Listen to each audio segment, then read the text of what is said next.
It's no secret I love Halloween. And this year I've got a few new Halloween products to share with you and, well, a cute box and a cute card. To see those spooky but cute projects come together, stick around. That video is coming up next.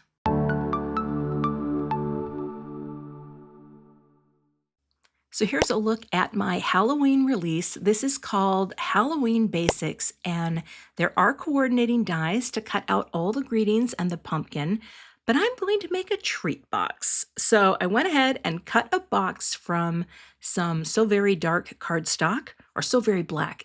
I confuse it, but it is very dark. And now I'm going to make my little spray of bats be on the front of my box. So I'm powdering up with anti-static powder, and now I'm going to use my clear embossing ink. I actually just wanted to cover up a little bit of my grip mat because sometimes photopolymer sticks to photopolymer and it can pull everything up. And I'm transferring, getting a nice coating. I'll hit that twice and you can see the bat pattern start to show up. Now, I did not do a die for the bat pattern itself because I just thought it would be so cute on panels, and all of the other elements they will cut out. So here I have some gold embossing powder. This is Gilded from Brutus Monroe. Getting that nice gold and black look here. I'll clean up a few little areas where some of the powder may have stuck where I didn't want it. And then as soon as that's all nice and clean, I'll get my heat tool nice and hot and melt all of the powder. It doesn't take too long to get it cleaned up, and honestly, even if there were little specks of gold, it wouldn't really matter with something like this, but I take the time, I do the crime, something like that. Okay, now once this is completely cooled, you can buff off all of that anti-static powder because it leaves sort of a chalky residue. I often just use my fingers because now you can add oil back in and it will clear it all off nicely. I'm going to create a little window in my treat box, and so I'm going to use the Boo outline. I'm going to run that through, and there you will see I've got the little window. And now what I'm going to do is I'm going to stamp on some heat-safe acetate. This is a really fun product if you've never tried it. And here I have a little piece of paper inside my MISTI just so that the acetate doesn't stick to the grip mat that I have. But you really want to powder the heck out of the acetate because it grabs powder and static. So really powder it up. And then add your embossing stamped image with clear embossing ink. Press it down, and for me it's a one and done. I'm not going to try to stamp it twice because as you'll see, the acetate comes right up when you bring up your stamp. Now I'll add my gold powder, and it's really surprising how if you get it powdered up really well, most of the embossing powder can fall away. And again, anything that sticks, just brush it away with a dry brush. Now when you heat this, it's quick and done. You do not linger on those letters, and look at how cool that is. Then you can just wipe off the extra anti-static powder. I also will just take a spritz of alcohol and lightly go over the acetate. And I'm even going to run that cloth, because it's not that damp, over the black, because that can really get the rest of that anti-static powder off as well. I measured what I needed for the size of my little window and just drew it on with a Sharpie. And then I'm going to use some Terrific tape here. You can use liquid glue, but I don't like risking that liquid glue is going to seep in and get on the acetate. So oftentimes when I'm doing any kind of window like this or shaker, I will use a really sticky double-sided tape. So then you just release the backers, and then I will line this up right into the window. It helps to have something light in the background so you can see what you're doing. And there I have that. Now off camera, because I forgot to film the whole process, I just folded along the score lines, glued everything together, and now it's time to fill it with the greatest treat of the season. Now I know some of you are going to say, Kathy, I can't watch your channel anymore, but I'm telling you, candy corn and peanuts is one for the ages. You seal it up, it's good to go, it's got a little tab, and you have just made the cutest little treat box. Of course, you can put in whatever you like. But isn't that fun? That's just one little thing that I made for the season. Also, if you ever have a janky edge, take your bone folder, your Teflon bone folder, and just kind of go over it. I figured because this is going to be a treat that will be eaten and possibly discarded, all was good. All right, let's move on to the next project. So I'm using the same stamps, obviously, today, and there are coordinating dies to cut out all of the greetings and the pumpkin. But I'm going to use my new Trick or Treat 2 die. This is a really delicate little type style and it cuts beautifully.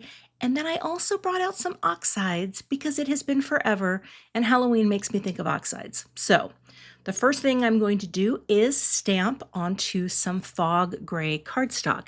Now initially I was doing this and I thought, wait a minute, I don't want white bats, I want black bats, and so why am I stamping with the clear?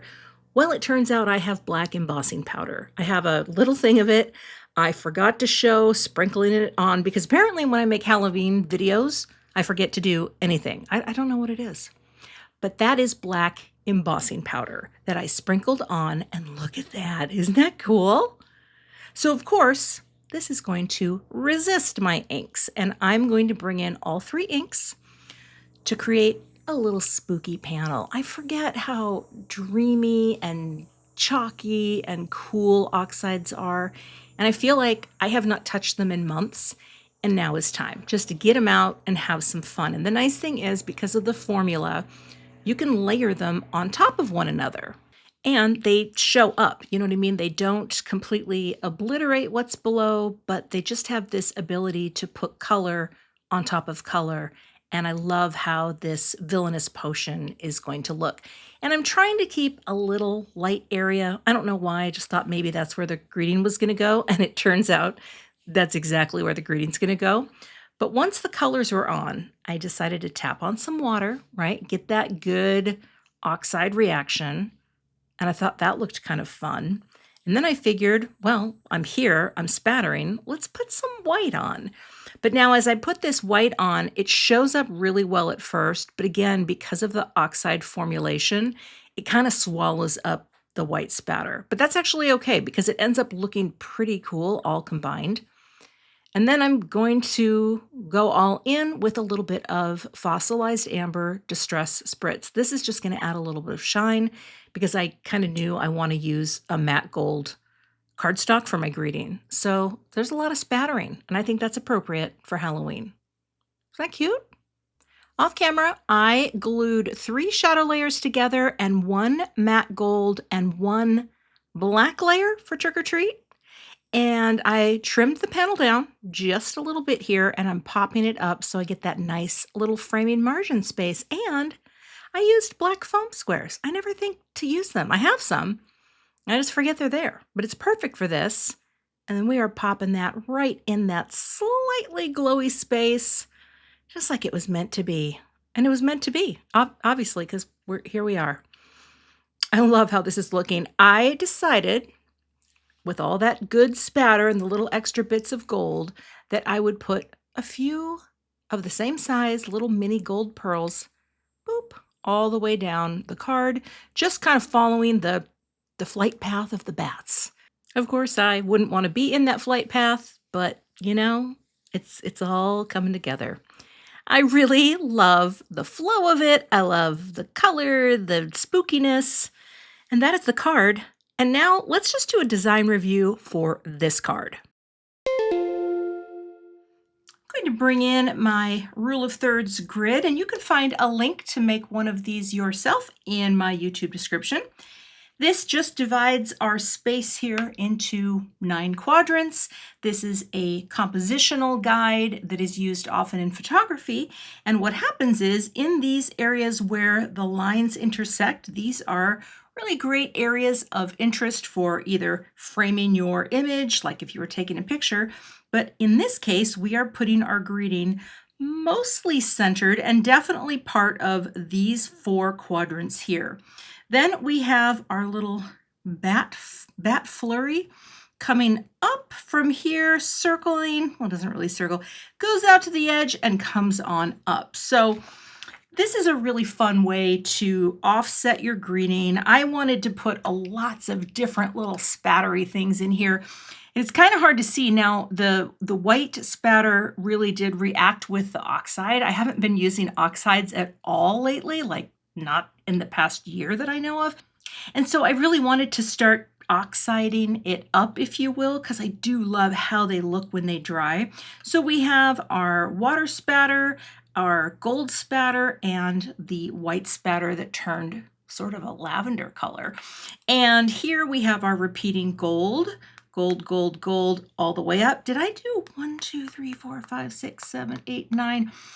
Is that 9? It looks like 9. So it's an odd number, but you know what? You're just following the bat pattern. It's all good. And of course, we repeat black, black, and black.